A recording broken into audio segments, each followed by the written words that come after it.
on the topic Manipur, the upcoming threat.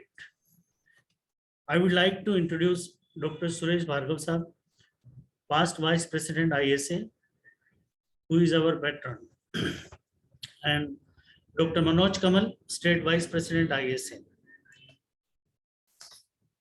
Now, I would like to hand over to Dr. Bharat Paliwal, Secretary ISA, Jodhpur City Branch. Thank you, sir. Thank you, Tak sir, for the welcome address.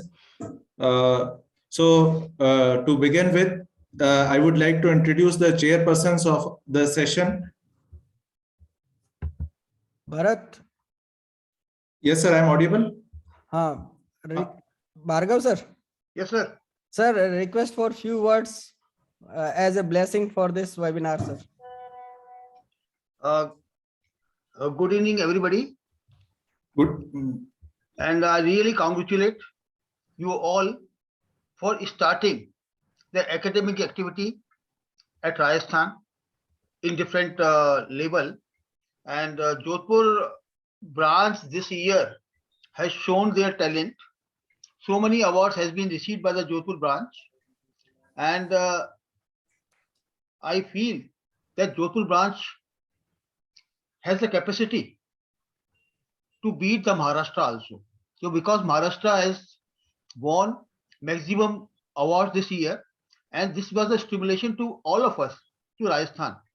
And I talked to Manoj Kamal, and we decided that every month we will have some CME or some education program on the state level as well as different city levels. And I'm very happy that Manoj Kamal and Geeta has implemented this program very fast, and so fast that I was also not prepared. And now I welcome all the panelists, our moderator Sadiq Mohammed, our chairperson Dr. Manoj Kamal, our panelist Dr. Pradeep Bhatia, Dr. Pankaj Anand, and Dr. Vikas Rajpurohit and Manoj Parekh. And I will not take much time and wish you all very much success. And today I will be busy in some of my personal commitments, so I will not be able to hear you all. But as this recording has been done, will be done, so I will see that recording. Thank you very much. Wish you all the best luck. Good evening, Bhargav sir. Good evening. Good evening. Thank you, Bhargav sir, for your words of wisdom, appreciation, and motivation. We'll try to live up to your expectation, and we'll try to bring the city branch and the state branch to newer heights. Thank you, sir, for your blessings. Going on to the next session, I would like to introduce the chairpersons for our panel discussion.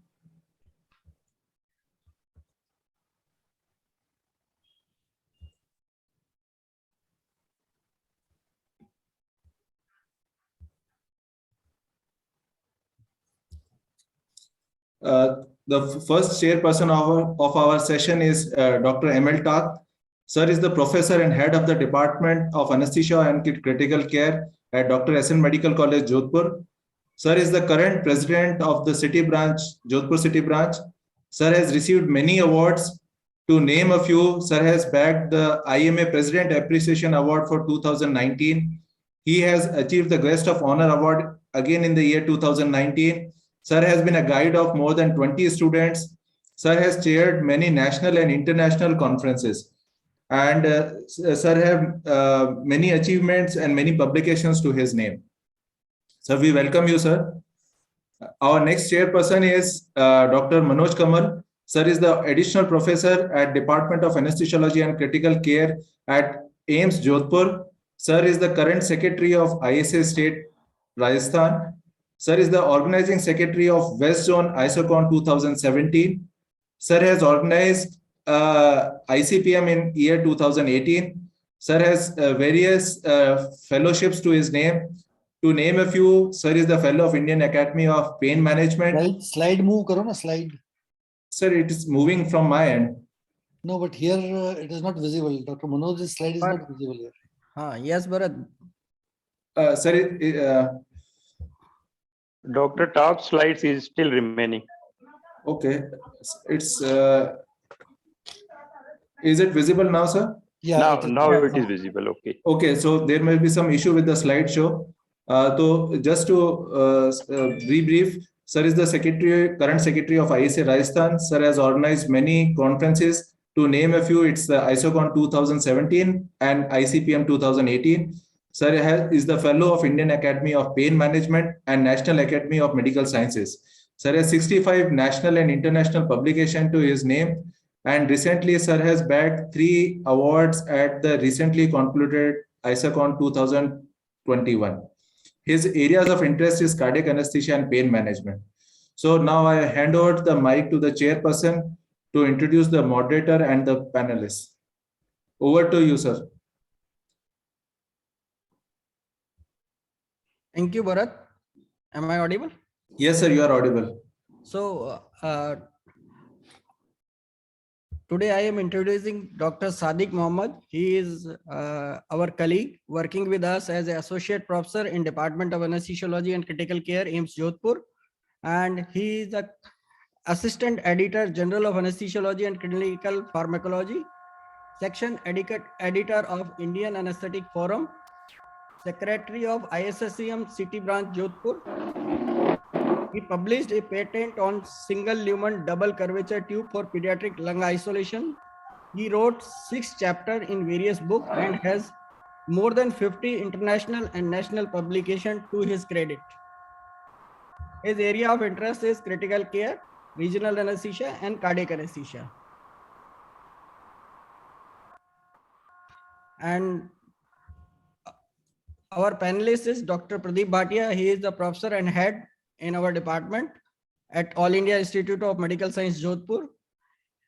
He is editor-in-chief of Journal of Anesthesiology and Clinical Pharmacology, founder editor of the Indian Anesthetic Forum. He has patent on single lumen double curvature tube for 1 lung ventilation in pediatric patient.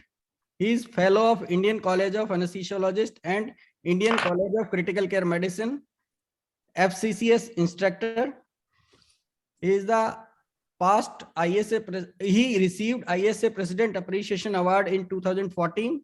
He is the member of Bioethics Unit of International Network of UNESCO Chair in Bioethics at AIIMS Jodhpur, and Good Clinical Practice Certificate by NIDA Clinical Trial Network. He wrote 14 chapters in various books, and he has more than 150 publications in national and international journals.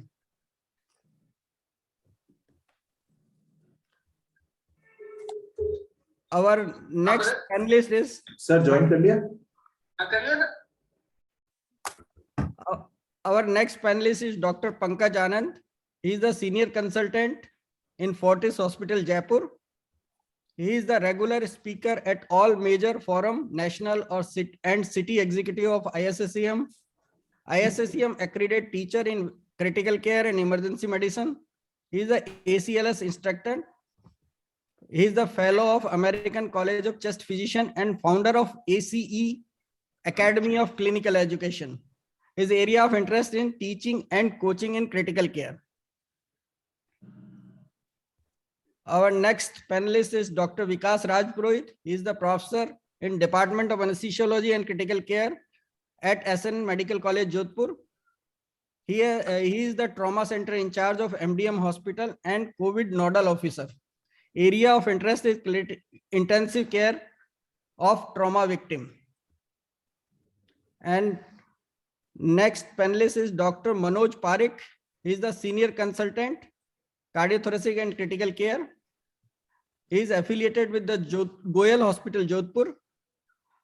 His achievements are senior registrar in cardiac anesthesia, Royal Brompton and Harfield NHS Trust, London. Registrar in cardiothoracic anesthesia, Pepworth Hospital, Cambridge. Registrar in anesthetic, Norfolk and Norwich Hospital, UK. Registrar in obstetric anesthesia, Great Western Hospital.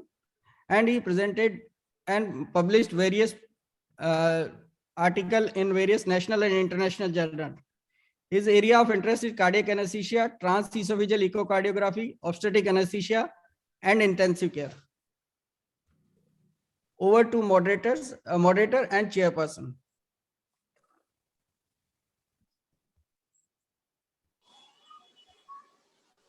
Over to you, Sadiq. Thank you, Dr. Manoj sir, for a kind introduction. On behalf of the ICCM Jodhpur City Branch and AIMS Department of Anesthesiology, AIMS Jodhpur, I would like to welcome all of you to this panel discussion on Omicron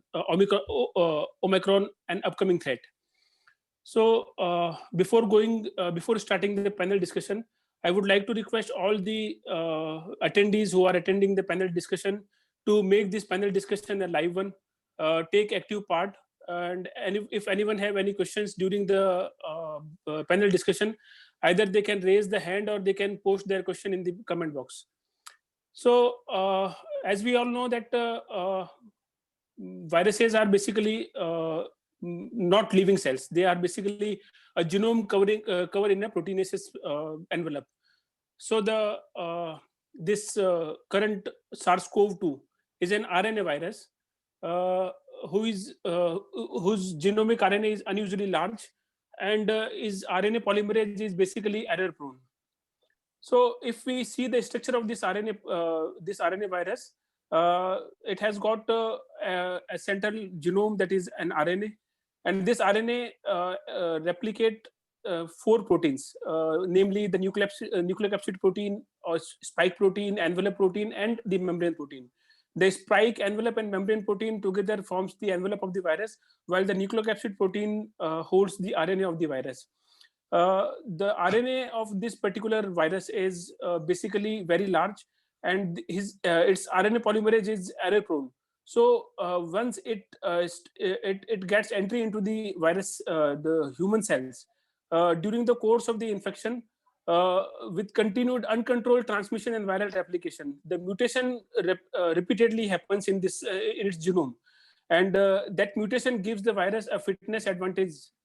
A number of variants of SARS-CoV-2 have been detected ever since it was first detected in the Wuhan in 2019, and the name given to this virus by WHO and the disease caused by this virus is SARS-CoV-2 virus and the COVID-19 disease. During the research, the Chinese researchers who isolated the virus and they compared the early genome of the early virus with the bat and pangolin viruses to estimate the ancestral human coronavirus type. They identified the ancestral human ancestral genome and type was labeled. They labeled the type as type S, and its dominant derived was typed as labeled L. While the Western researcher they give their own nomenclature as type A to the ancestor type and type D to the derived type. And since then, the type B, which gets mutated into further types, including the as we see currently the B 1.1.529, etc. So this is the type B of type B of the genome of the SARS-CoV-2. So this is basically the this is the basic idea of the virus, what it is, and how it is circulating in the communities. So over the course of the COVID-19 pandemic, the clinical and the scientific and public health communities have had to respond to new viral genetic variants. So the understanding of that which variants are concerning and why requires an appreciation of viral evaluation and the genomic epidemiology of the SARS-CoV-2. So let's start our discussion with the learned panelist. What is this variant, how the variant developed, what are the characteristics of this variant, and how we can what additional we can do to fight this variant. So my first question to our first panelist, Dr. Pradeep Bhatia sir, is that what do the genetic variant of the SARS-CoV-2 means? Over to Bhatia sir. Yeah, good evening, everyone. So, mutation means actually change in the genomic sequencing. That is the mutation. This is the habit of all the viruses to keep mutation, to survive actually. If they have to survive, they have to mutate. So, it is a survival instinct. And mutation is nothing but change in genomic sequencing. So, the new variant that we are witnessing nowadays, Omicron, it has undergone 50 mutations, and this is the end product, this Omicron variant. So, for the purpose of surviving, they keep it, because otherwise antibodies they do develop in the body. And but one thing may be obvious now, that after several mutations, probably the virus has weakened in the sense that it is not causing serious illnesses in the patients, though it is spreading very fast. So regarding mutation, it is simply change in the protein and amino acid order of amino acids in the virus that causes the mutation. Yes, sir. Very well said, sir. Basically, the RNA genome of the virus, because of this RNA genome, the viruses which contains the RNA, they have to mutate themselves to survive, basically. Okay. Any of the learned panelists would like to add something, to this further? Okay. My next question to Dr. Pankaj Anand sir is that how the different variants of the SARS-CoV-2 are detected and how they are named. First of all, let me thank the organizers and a very welcome to this, especially Dr. Bhatia sir. Namaskar. Coming to this question, we have to understand that there are regulatory bodies led largely by the World Health Organization, which have set up expert panels which are continuously monitoring, doing gene sequencing, seeing whether there are any amino acid substitutions occurring in the genome. And whenever there is an amino acid substitution happening, which means there is a mutation, then they've studied further whether what is the phenotypical or the phenotype variation in the virus. What I mean to say is that whenever there is a change in the gene sequencing, they see how does the manifestations of virus change, whether its infectivity increases, whether its virulence increases, whether it becomes more transmissible or not. And then they give specific terms, as you know, a virus of interest, a virus of concern, right? And then comes the nomenclature. Now, if, as you initially said, B1.1.159, they are very difficult to pronounce. So they've come up with a universal nomenclature whereby they give names on the basis of the Greek alphabet. As we all know, alpha, beta, delta is very famous going on, and then the Omicron. Now, actually, Omicron itself means the name is O, and micron, as we all know, is a smaller form. So as against Omega, this is Omicron. So a regular surveillance being done by WHO expert panel, studying the genotype as well as phenotype of the virus, any changes, mutations, and their phenotypical manifestations, and then nomenclature as per the Greek alphabet. Yes, sir. So till now, initially the previous pandemics or previous epidemics caused by the SARS, they were named as per the geographical distribution of that particular virus, like Middle East respiratory distress virus. So now the WHO come up with a universal policy that a virus should not be named according to the geographical area in which it caused an epidemic or pandemic, an epidemic, but it should be named so that it can be used universally. So with this SARS-CoV-2 virus, the WHO has come up with giving their name by Latin words like alpha, beta, gamma, and delta. And now the recent threat, that is the Omicron. Thank you, sir. Thank you very much. So my next question to Vikas Rajpurohit sir, okay, what do the terms mutation, variants, and strain means? Thank you very much, Sadiq, and I have used regards to all my teachers. I am very thankful that I am part of such a academic discussion. Although this is a specialty of microbiology and other departments like strains and specificity and all that, but what I think basically that virus is going rapid changes every 10 to 15 days. I have read it, and it has gone 100, 200 times changes because it is a basic inherent property of virus. But sorry for interruption. But basically only those variants which are categorized as variation of concern are coming to us or become popular like in the news media and all that. But definitely virus has gone lots of changes in its genomic structure, specifically when it is important, when it is escaping the immune mechanism, when the transmissibility is increased, when resistance is increased, when drugs affecting on standard variants are less on these type of new strains, that then it becomes more concerned. So in relation to all this, still the Delta virus that is more popular, more spreaded, and still more virulent. But Omicron, still we do not much know about this, how will it behave in next 10, 15 days or 1 month. But definitely we have to keep our finger crossed, and we can have some new variants also in new forthcoming days. So basically we hope that all the drugs which were effective against the previous strains, against these strains also. So as a clinician or as a treating physician, I just hope that the virus should go in the direction there which is a compatible, and drugs are effective on this, and transmissibility is low, and infectivity is low, and the effect on the body, especially the immune system.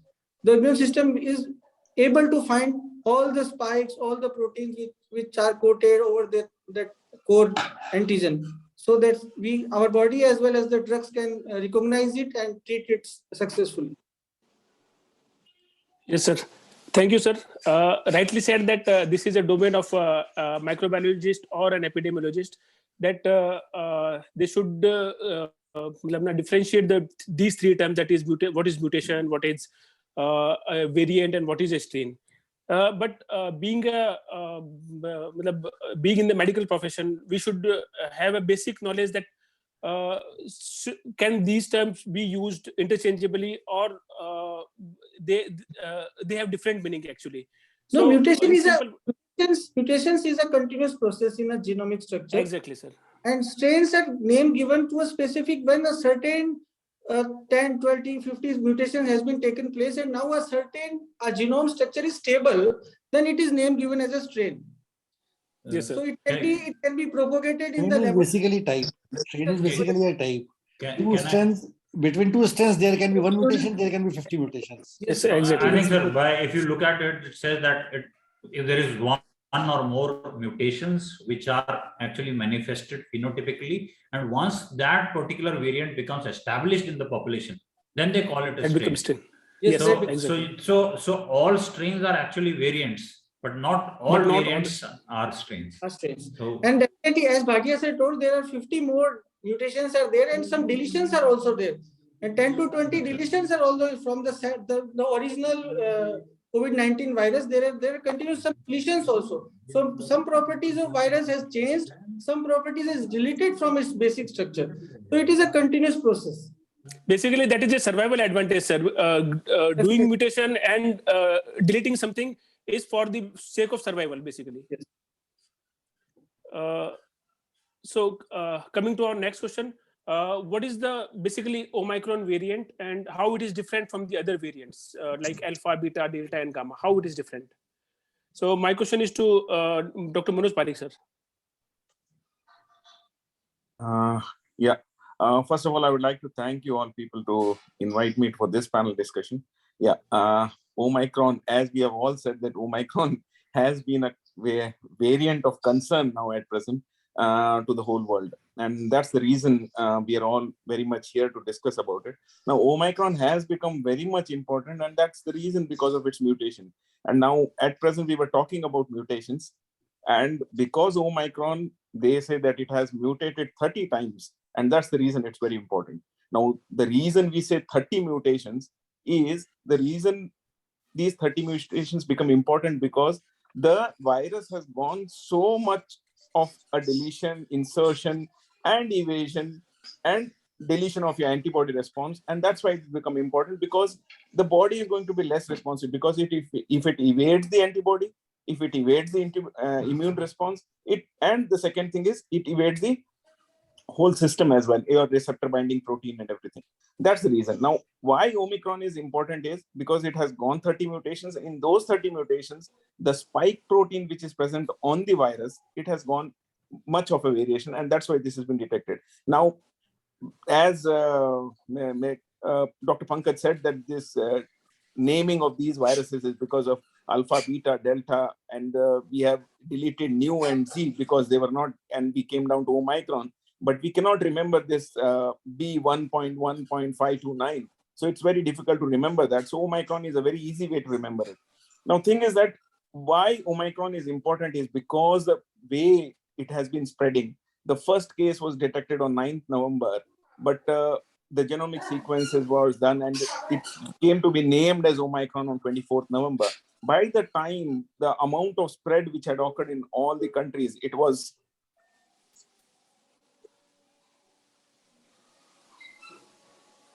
sorry for the interruption. It had caused widespread transmissibility, and it had spread to around 20 to 25 countries. And now what we hear yesterday, UK had so much of a spike of Omicron cases, which was highest than the previous spike which had caused the Delta variant had caused. And that's why it has become important. Now, thing is that the spike protein, in case of Omicron, it has caused evasion of antibody. It has caused deletion of the proteins. It has caused S protein, S gene dropout, which causes obstacles for the antibody to bind to the virus. There is fusion cleavage in case of the spike protein, which increases the transmissibility. And there is deletion of genes, which causes immune evasion. So now all these things make it very important. And second thing is, we know very less as to how severe the disease is going to be. And that's the reason it's variant of concern, because it will take at least next 3 to 4 weeks for us to detect whether this variant of concern is really a variant of concern or not. Okay, and that's the reason. And fourth thing is that the doubling rate of Omicron is just 1.2 days compared to your previous days where the doubling rate was 1.5 for your Delta, and for Beta it was 1.7 days. But the doubling time for Omicron is just 1.2 days, and that's why Omicron becomes important for us. Very rightly said, sir. Basically, all the variants which were previously detected or which were previously named, the Omicron is different because it has many mutations in the spike protein, which make it different from the other variants. I think so. What is the take of the other panelists? So I think personally it's different in a obviously very well put by. So please go ahead, sir. So may I add something? Actually, Dr. Manoj has covered almost everything, but just to emphasize a few things. Not only the speed with which it replicates is tremendous and horrifying. The other important thing is the spike protein, as he has already mentioned. I'm just highlighting it. Since all the vaccines that are given, they induce the body to develop antibodies against the spike protein. So all the vaccines which are otherwise 85% effective against a Delta variant is hardly 15, 20 or 30% effective against the Omicron. Though we know that very serious cases are not reported with Omicron, but still the efficacy of vaccine is questioned against Omicron because of the absence of spike protein in this. And all the vaccines are inducing antibodies against spike protein only. So that is the main problem. The speed and the efficacy of these vaccines. Vaccines. Yeah. Yes, sir. Pankaj, sir. More or less, sir has put it today, except for there could be a mild difference in the symptoms. So till now, whatever data is available, early days yet, it is not causing the classical, sore throat that much. It is the basic symptoms are generalized fatigue, severe fatigue, body pain. Some people are having low-grade fever. And it is in most cases resolving in 3 days. So if you're looking at the differences with Delta with the present available information, that is another minor change that we're seeing till now, and probably a welcome one. Another thing is that detection of SARS-CoV-2 virus using the PCR diagnostic test. So my question to Bhatia sir is that what is the difference in current SARS-CoV-2 PCR diagnostic detecting Omicron variants? Yeah, PCR does diagnose this variant. That is not a problem. PCR is effective in diagnosing this variant. The So, genomic sequencing is required just to know which type of which mutant it is, but it is not required for all the patients to diagnose. What So- about the antigen test for detection of SARS-CoV-2? I Is guess they yeah, antigen testing, though its specificity is below the PCR testing, antigen testing about 70% or odd, but yes, it will detect. That is what I understand. If I'm But not sir, wrong. the antigen test, I think they detect the spike protein, and Omicron being mutated, and more than 30 mutations have been detected in the spike protein only. So should this antigenic test be used for the detection of SARS-CoV-2 Omicron variant, or this antigen test will be able to detect this Omicron I don't variant know. also? I haven't read anything about it, but my understanding is that, and since antigen testing is even otherwise having low specificity, and I haven't read anything about it won't be able to diagnose. But PCR definitely should be able to diagnose. That's for sure. But I haven't read about anything about the antigen testing. Okay, Pankaj sir, your take on this? I think I fully agree with sir. Early days yet we don't have enough information, but I don't think we should be depending upon the antigen test to take any therapeutic or diagnostic decisions on this. They're saying that there is this S gene dropout. I mean, in the PCR test, which is being used as a marker for the presence of Omicron. So the S gene dropout, of course, I'm not the final authority on it, but they said that that is a marker of it being an Omicron, which is then sent for gene sequencing and for confirmation of its presence. Because boss, your take on this? Yeah, basically, I have read about this that the specificity of the antigen test is very low. It is at just 20 to 30%. And as sir said that there is a deletion of S band, so there is also a difficulty in RT-PCR detection also. So these two are very important concern. I don't know in further what will be the modus of operandi, but definitely antigen test is not advisable. Manoj sir, would you like to say something about PCR diagnostic test in detecting Omicron variant? Sir, unmute yourself. Sir, unmute yourself, sir. Manoj sir, unmute yourself. Yeah, can you hear me now? Yeah, sir. Yeah. Now, regarding the mutations, what the S protein has caused, regarding the deletion of your S gene, which there is deletion at 19 and 20 positions, that's what they talk about.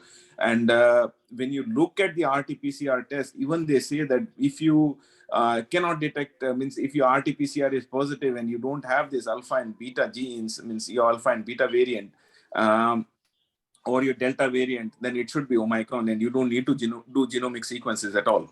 The reason being, you know, alpha, beta, and delta are there and how they will present in RT-PCR. And if these three are not there and there is a deletion on the S gene, which causes at 69 or some positions, and after that, if there is RT-PCR positive and you are not able to detect these variants, then it should be your Omicron variant. But yeah, a rapid antigen test, they do say that maybe it may not be a useful thing for this thing. So basically, most of the RT-PCR, ICMR approved current RT-PCR kit, which are available in India, these kits basically they target the either envelope protein, nucleic acid protein, or one more protein is there. I'm not able to remember its name, but one more protein is there. So basically, these kits are available in India, and these kits are very well can be used to detect the Omicron variant. The SARS-CoV-2 PCR will be positive in patients having Omicron variant also using the already available PCR diagnostic test. So my next question is that being in the having a so much number of mutations in this genome and the envelope or this spike protein, are the COVID-19 vaccines, currently available COVID-19 vaccines, are effective in protecting against the Omicron variant also? My question to Bhatia sir. As I have already said that because most of the vaccines, whether it is mRNA vaccine or whether the adenovirus vaccine, they induce the immune system in the body to develop antibodies against spike proteins. But since there is mutation in the spike protein, the risk is that most of these vaccines will not be that effective against Omicron variant as they were effective against the other variants. So in a preliminary study, it was found that the efficacy of vaccines was around, say, 30%, which otherwise was 85 to 90% mRNA. I'm talking about mRNA vaccine. So otherwise, it was 85 to 90% in Delta variant. But in this Omicron, it's hardly 30% effective. So that is the problem. So should we prepare another vaccine? So what we have been doing for last so many decades, because of the influenza virus, every year they come up with a newer vaccine because of the rapid mutation of the virus. So probably this is the fate that we are going to see. Probably this virus will mutate very fast, and probably everyone will have to, particularly people at high risk and healthcare workers, probably they will have to get vaccinated every year for the different mutant. This is quite a possibility if it becomes endemic, just like influenza. This is a possibility that I see. Sir, what is basically the nowadays the booster dosing of the COVID-19 vaccine has come up with, and many Western countries are using this booster dosing for healthcare worker, and even in some countries they are using for the general population also. So does this booster dosing will affect the immunity against the Omicron variant? Yeah, it may, but then there are few studies which suggest that if you are already vaccinated with one type of vaccine, then you should rather go for the other vaccine, other kind of vaccine. So for us in India, probably it is advisable that we should go for mRNA vaccine to have a better immunity cover. Studies are few and the data are not really too much, but this is what is suggested just with small studies, that we should go for a different type of vaccine, because still the same type of variant will cover 30%, and if we go for a different type of vaccine, probably the coverage will be much better. Sir, can I intervene? I mean, it's more of a question. Yes, sir. In the same discussion, if we, most of us got the Covishield, which is we all know is an anti-spike protein. Wouldn't it be a better idea if you would get the booster shot of the Covaxin, which is basically involving the entire virus, rather, because mRNA again is an anti-spike protein only largely. I agree. I 100% agree with you that a dead virus will probably induce antibodies against whole of the virus. That is what we think. But if you compare the efficacy of Covishield and Covaxin, then Covishield was found to be much better. And even mRNA vaccine was found to be much, much better. So the efficacy of Covaxin was not found to be great, though theoretically it is promising that. So that was against anti-spike protein. Now the spike protein has changed. So, but Dr. Pankaj, I think we need to have data. We don't have data. This is simply speculation. What we are saying is simply speculation. We think that it will work, it will not work. But yes, different type of vaccine probably should be there. Which type? We don't know. Maybe Covaxin, maybe mRNA vaccine. We don't know. Sir, but the preliminary study which you quoted, that it has shown that only 15 to 30% patients have the adequate antibodies against the Omicron variant who are vaccinated with the already available vaccines. But in the same preliminary study, they have mentioned that the booster dosing have increased the immune response to 85% against the Omicron variant. So should we rely on the data which are soon to be published actually? Yeah, these are the small studies. I'm in favor of getting a booster dose. Now the discussion was which type of booster dose? Should it be the same vaccine or a different vaccine? That was the discussion. I'm in favor. I think that because after 6 months or so, the antibody levels, they probably go down. We don't know whether cellular immunity works or not. T cells, probably they work. We really don't know. it is only the level of antibodies which is being checked, and the levels they go down after 6 months or so. So the booster shot will be required. Probably the Indian government will also take certain decisions they are going to take within next week or so. So probably they will also recommend, particularly healthcare workers and population at a higher risk. But the question that requires answer, that requires more studies, which type of a booster dose should it be different? If different, then what kind of? We don't know really. We don't have data. Manoj sir, would you like to add something to this discussion that the already available vaccines vis-a-vis booster dose for the Omicron variant? It's again a question of data. Now, data is not available. The thing is that we are all speculating as to whether a booster dose will work or not. As sir rightly said, Bhatia sir said, that means it's a question of whether we should go for the same dose, whether we should go for a different dose, or we should get a booster or not. It's all a question of how your data is going to become available. But thing is that, yeah, a vaccine does help against the severity of the disease. That's all we know. And now how far it's going to help with Omicron, that coming weeks are going to tell. Now, thing is that Omicron may be a milder form of disease, and that may be because of the mutations itself. Now, as we say that as the virus mutates and mutates, now thing is that it is going to mutate to some extent, and to an extent that further it cannot do any damage to your body cells. Now, whether the coronavirus itself has reached that stage, we don't know. It's only the transmissibility, but the severity is low. That's all we know.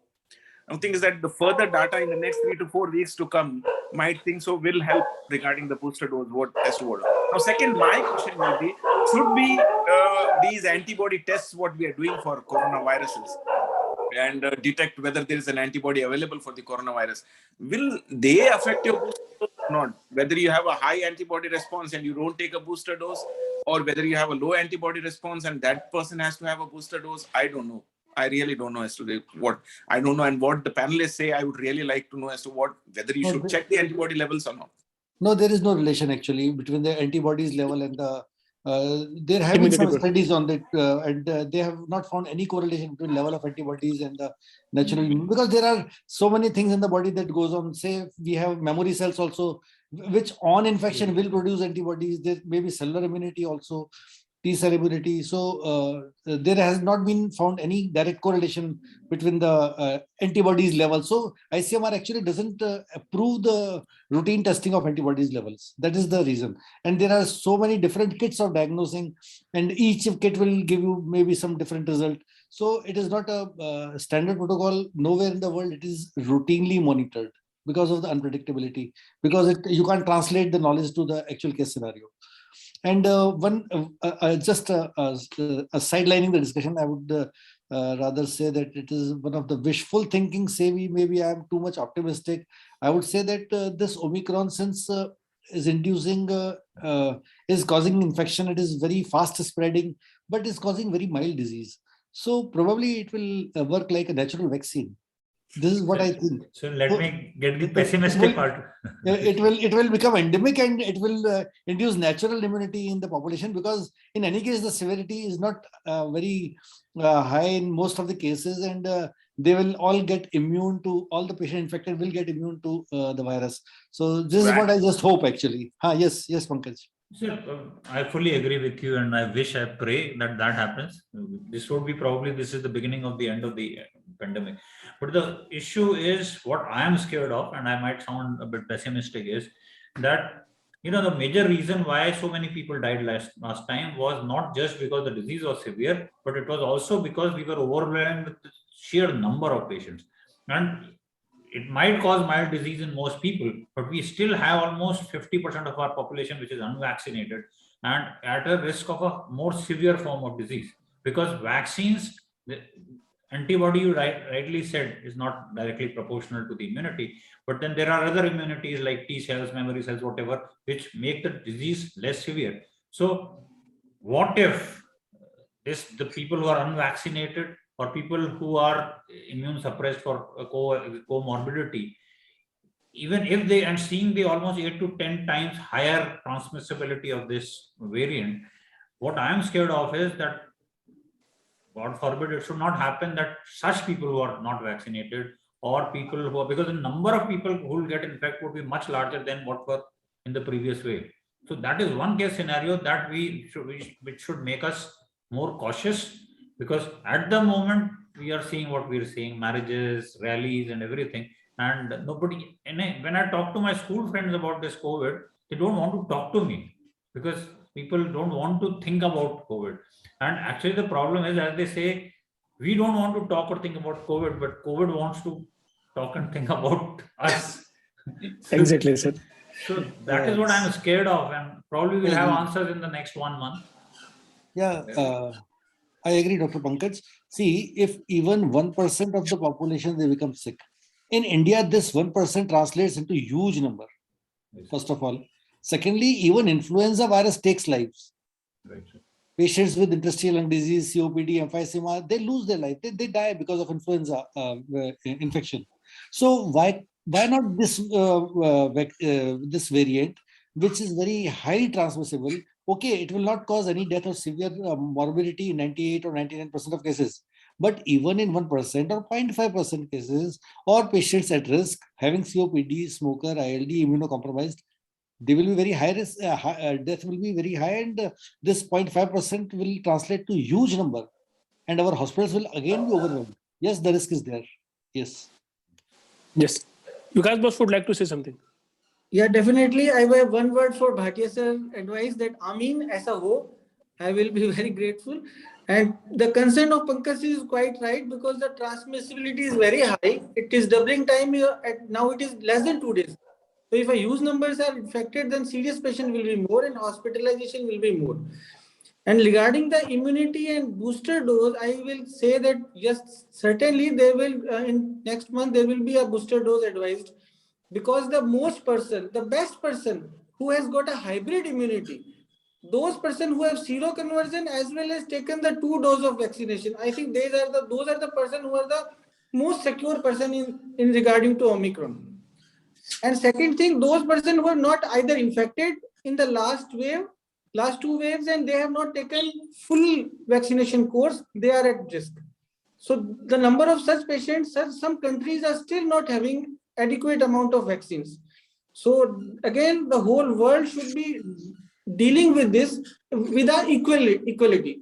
Otherwise, it will be very tough to locate the virus, restrict its spread, and definitely the public measures are very important till we do not know the exact nature of this virus. So keep on with these masks and distancing and avoid crowding and all that, because these are the 3-4 things which can save us, because this will decrease the transmission and decrease the serious patients.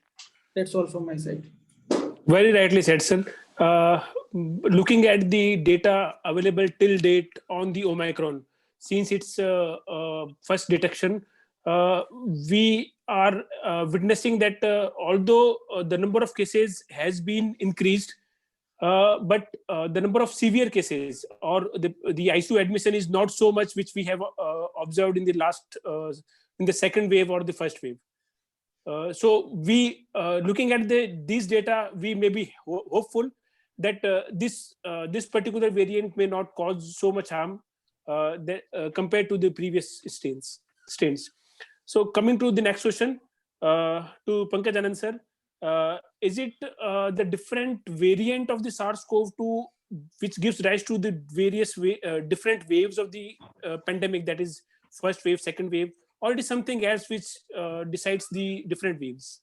Like, sir, I believe it's not just the variant which does. Obviously, the variant does, because it depends on how, what is the transmissibility of the variant, how rapidly it replicates, how much, what serious diseases it causes. But then there are another cause is human behavior. How cautious the people are, whether they are vaccinated completely or not. What is the immune status at that point of time? What is the efficacy, whether the vaccines are working or not? What is the status of the vulnerable population? So it is not just the you know, you can't say the first wave was caused by this and second wave. We've seen in West, even the Delta is causing many waves. So it totally depends on multiple factors. The viral strain, yes, of course, that is important, but also the how how the public behaves, what is the vaccination status, the vulnerable population, all of these actually contribute together. Yes, sir. Rightly said, sir.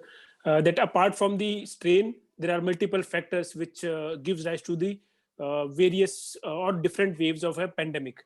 We have already, basically these waves name to a pandemic is given during the Spanish flu. During the Spanish flu, the number of cases were increased when the vulnerable population were high, and it peaks, and then the number of cases decreases as the herd immunity develops. And then again, over a period, after few months or after few years, again the virus get chance, or it's the new strains arises, or the vulnerable population increases, or people people do not practice the adequate practices for preventing the transmission. So that virus again gets the chance to again produce the wave. So it is like that only. So coming to our next question to Manoj Parikh sir.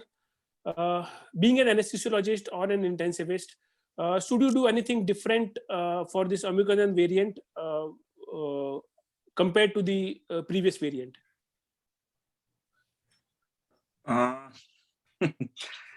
It's your experience, sir, please. Now, what differently are we going to do? That's very difficult to say at the moment, because we don't know much about the virus as well. The second thing is, what best we can do is stop preventing this. That's what we can do at present, and that's what measures we can take. And for that, the public health measures are very important, like your effective vaccination, your effective social distancing, using of masks, sanitization. That all is going to help. And the more you prevent the spread of this vaccine, this variant, and the less severe it's going to be. Okay, the more you spread it, the more cases are going to be, and more. The second thing is your preparation for this variant can be that you can prepare yourself well, because you already well know that it has a very less doubling time, and there are going to be more cases about it. So you can be very well prepared. Like we were very less prepared for the previous wave. What we had the Delta wave, and the thing is that we can be very well equipped with the ICU beds. We can be very well equipped with our doctors. Be very well equipped with the oxygen availability. That's what we can do, and we can prepare the patients for it. Third thing is, we can talk about vaccination, and we can vaccinate as many people as possible to get a less severe form of this disease. Okay, and that's what we can expect, because we have known that vaccine is supposed to prevent the severity of the disease. Very rightly said, sir. There is one question in the comment box from Dr. Atul Gaur, sir, that are we adopting to the airborne contagious diseases and perioperative care, and how? So, questions to all the panelists. I guess he's talking about intubation boxes to prevent aerosol, spread through aerosols. To best of my knowledge, most of these boxes are found to be effective, and in fact, they increase these aerosol boxes, the transmissibility, to best of my understanding. So that they have not become popular. And secondly, it's more of a hindrance in your working day-to-day working while intubating or extubating. So not only the efficacy is not good, the prevention is not good, and it hinders your work. So I don't think anyone is routinely using these boxes. If he's talking about boxes, then that's my take. But sir, what about the various other measures? No, Professor Bhatia, if I may interrupt. Please proceed, Yes, sir. sir. Yes, sir. Yeah, Yes, no, please. Professor, no, Professor Bhatia, it was not, the question was not directed at the Okay, I intubation misunderstood boxes. it. Okay. It was about the adopting. Say, for example, we are continuing with our activities here in England. We have got an anesthetic room where we induce the patient and then move inside the theater. We do pre-operation COVID PCR or rapid antigen test. We, for routine cases, we are not stopping cancer surgeries or other surgeries which should not be delayed. And then in case of emergency, we go ahead with the operation after sending the sample. So I was just asking that how we are coping, or are we adopting to, or it is reflecting in our day-to-day service, or we are now having a long waiting for routine operations, or our private sector has got more load of doing surgeries than in our government institutions. So that was my question, how we are adopting in perioperative care. We also followed the same pattern. When the load was very high, then we used to do only the semi-emergency type of surgery, like malignancies, because you can't wait for eternity to operate them. So all the cases, they were being operated, and the RT-PCR test was done regularly in all the elective cases also. So ideally, it should be a negative pressure operation theater as well, so that it doesn't spread to the other areas. And I'm not sure whether most of the hospitals they are doing it, because at the most what people do is they're wearing PPEs and maybe hand sanitization, and that's it. Because having the negative pressure operation theaters is not an easy job actually. People can't get it constructed just because of the epidemic. So these are things are more of academic interest rather than practical at most of the resource poor areas. So aerosol prevention by N95 mask, by PPEs, hand sanitation, wearing mask all the time by patients also. But we know that during epidemics, hospitals become hotbed and hotspots in spreading infection. So I don't know how far these are effective really. Okay, Yes, thank sir. you, sir. I think, if I might add, this was, if I might not use the word wrongly, but these were luxuries that we had planned during the first wave. But when, after having been overwhelmed with the second wave, all this, whether the boxes, intubation boxes or negative, they all went to, for a 6, because sheer overwhelming of the system. Actually, all we were left with were the PPEs and masks. And probably by now, nobody talks about all these things. Yes, sir. Very lightly said, sir, because using the intubation box is basically makes your intervention more difficult, rather than there is no additional protection provided while you are using the N95 mask, while you are using the proper PPE kit. And if you are using the video laryngoscope while intubating the patients, then there is no point of using intubation box during intubation to keep yourself away from the patient's airway. But having a video laryngoscope in all the OTs in all the hospitals is also a luxury actually. Good quality video laryngoscopes. Yes, sir. So Rightly what said, is happening here is, Professor Bhatia and other panelists, is that we are continuing with our normal activity regarding the anesthetic plan. We are being provided with lateral flow test or rapid antigen test at home. So in case we are having flu, say for example, right now I'm suffering from flu, but then I'm not isolating. I'm coming to my theater right now. I'm in theater and doing anesthetics because my lateral flow test is negative, and all colleagues, they put on masks. But then we are not operating in negative pressure theaters. And then our patients are being tested for elective surgery before the operation. And after that, they isolate themselves. They don't go to market. And then they come to the hospital on the day of operation. So in a way, we are adapting to the airborne contagious disease patients' environment in a way, because this is not going to go away very soon. Thank you very much. Thanks for joining, Dr. Atul. Thanks a lot. Thank you, Dr. Atul, sir. There is one more comment from Dr. Pooja, that still no skill setup updating or training for doctors from specialty other than the critical care or anesthesia to help deal with the surge, if at all it happens, or it is taking place everywhere. So I think there is no structured course or a setting for other specialty doctors to deal with the upcoming wave, I think. And it is possible that they can be trained to take care of the critically ill patients even a short period of training does not provide us the support, and they will not be able to take care of the critically ill patient as we are doing, I think. I think, Sadiq, this whole thing about getting the other colleagues of ours to be trained was initially tried in the second wave. And I personally believe at this moment, at least in India, not many people are imagining that we will reach proportions of that nature where we might be so overwhelmed that we'll run short. I hope, I pray our imaginations turn correct. But nobody's actually even thought about it. Pooja has done it. That is a good thing.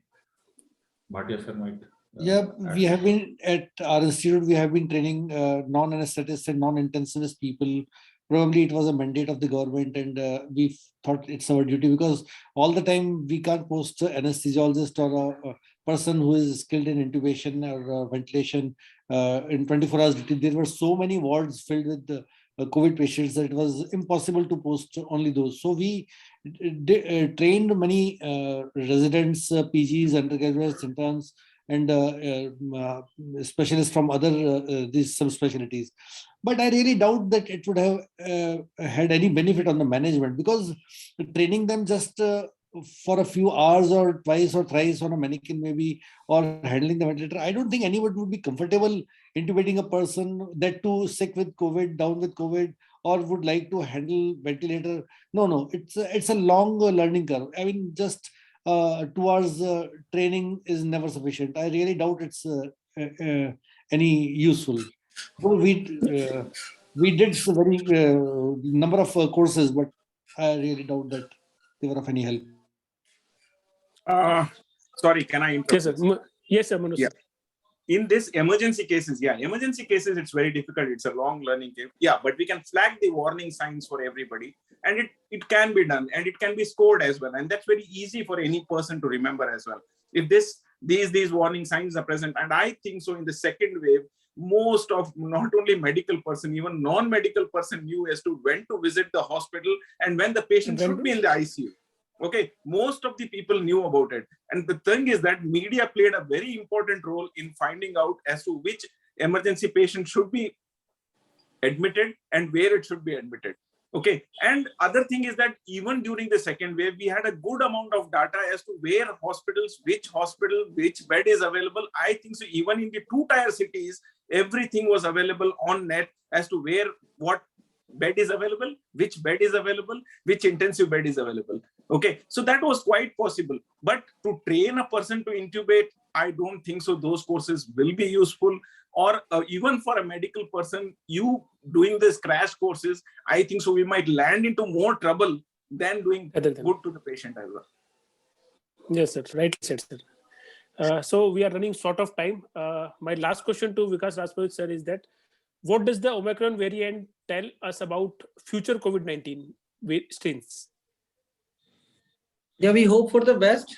I think that the personal protection measures and all the public measures is the only way which we can deal with this Omicron variant.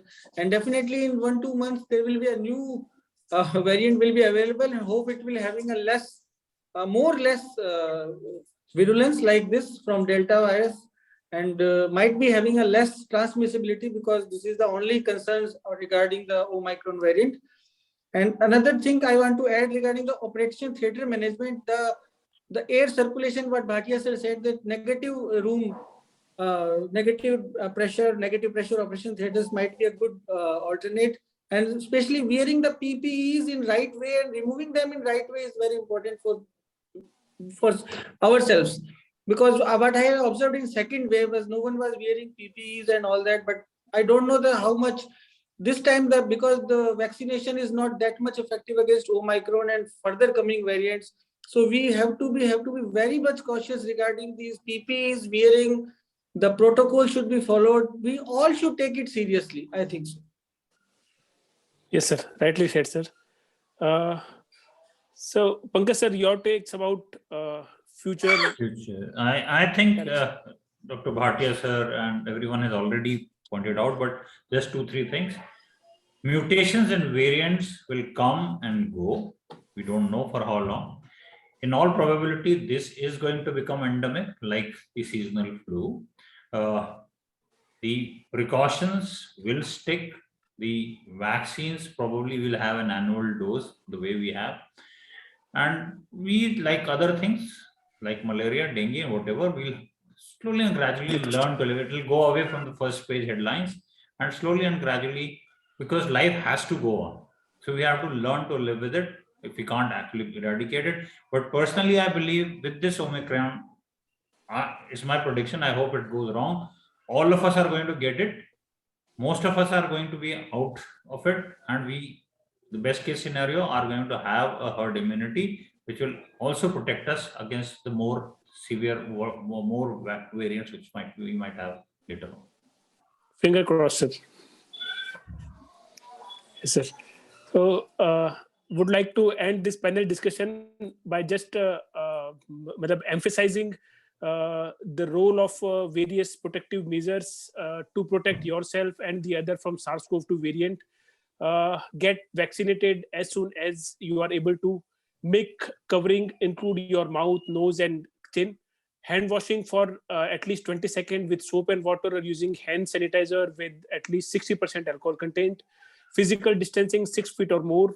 Avoiding a large gathering or poorly ventilated space. Clean and disinfect frequently touched surfaces. Monitor for symptoms. Quarantine when exposed if you are not fully vaccinated or if you are ill, and provide information to the contact tracer if asked. Thank you. Over to Dr. Bharat. Thank you, Dr. Sadiq. Just before we concluded, Dr. Pooja has raised her hand. She wants to ask something. Dr. Pooja, you can unmute yourself and ask what you want to ask. All right. I just wanted to say that in continuation with my question about training or upgradation of skills in the medical fraternity other than critical care and anesthesia, because what I see, this is my personal opinion actually based on the data and statistics that I keep observing, that whatever Europe and other countries are going through right now, we might see that kind of situation in India in about a couple of months by the end of January or February. So if we take that into account and start training people, because as it is, even if anesthesia or critical care junior residents come to us and we start training them in a month or two, we are able to teach them at least to handle mild to moderate cases which require oxygen therapy, if not intubation. So post MBBS, everybody is just like a plain slate. Whatever training you provide to them, it can be very helpful, because the PG counseling, already the hearing is still scheduled on 9th of January.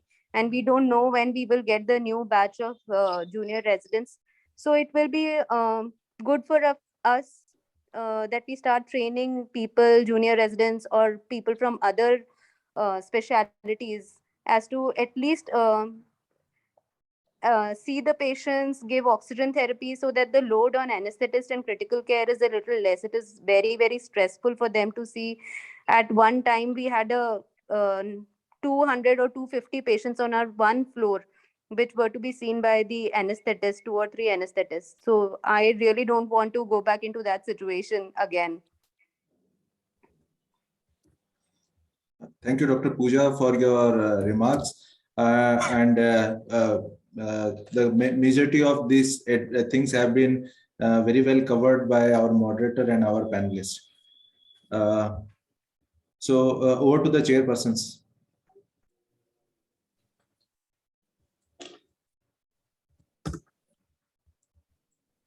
So this is a. Bharat? Yes, sir. Please go ahead, sir. Thank you all panelists for the enlightening and elaborating discussion on very important topic on Omicron, and Dr. Sadiq for nicely moderating the session. I am very confident that this webinar will be very important or very beneficial to the all attendees. And with this, I hand over to Dr. Bharat for vote of thanks. Thank you, Manoj, sir. This topic was made very interesting by our moderator, Dr. Sadiq Muhammad, and our excellent well-learned panelists. Because of paucity of time, we are ending this never-ending discussion. And first of all, I would like to thank our patron, Dr. Surabh Bhargav sir, past Vice President ISA, our Vice President, Rajasthan Society of Anesthesiologists, Dr. Manoj Kamal sir, our Secretary, Dr. Geeta Singharia madam, for motivating for this webinar and guiding us, and to our excellent, well-learned panelist, Dr. Pradeep Bhatia sir, Dr. Pankaj Anand sir, Dr. Vikas Raj Purohit, and Dr. Manoj Parak sir. And this would have not been possible because of our excellent moderator by Dr. Sadiq Mohammed. I thank you all on behalf of the City Branch Society. I also thank the very interesting questions from our delegates and panelists, Dr. Atul Gaud sir, Dr. Pooja Rawat, and few other chat box questions that was our delegates. That had made the discussion even more interesting. Because of all panelists, all delegates, this webinar had been a interesting one. So I thank you all, and I assure you that we may have many more such sessions for the coming period, and more interesting talks will be on. So thank you all. Thank you very soon. much. See you soon. Thank you, sir. Okay, sir. Bye, sir. Thank you. Okay. Thank you all. Beta. Thank you.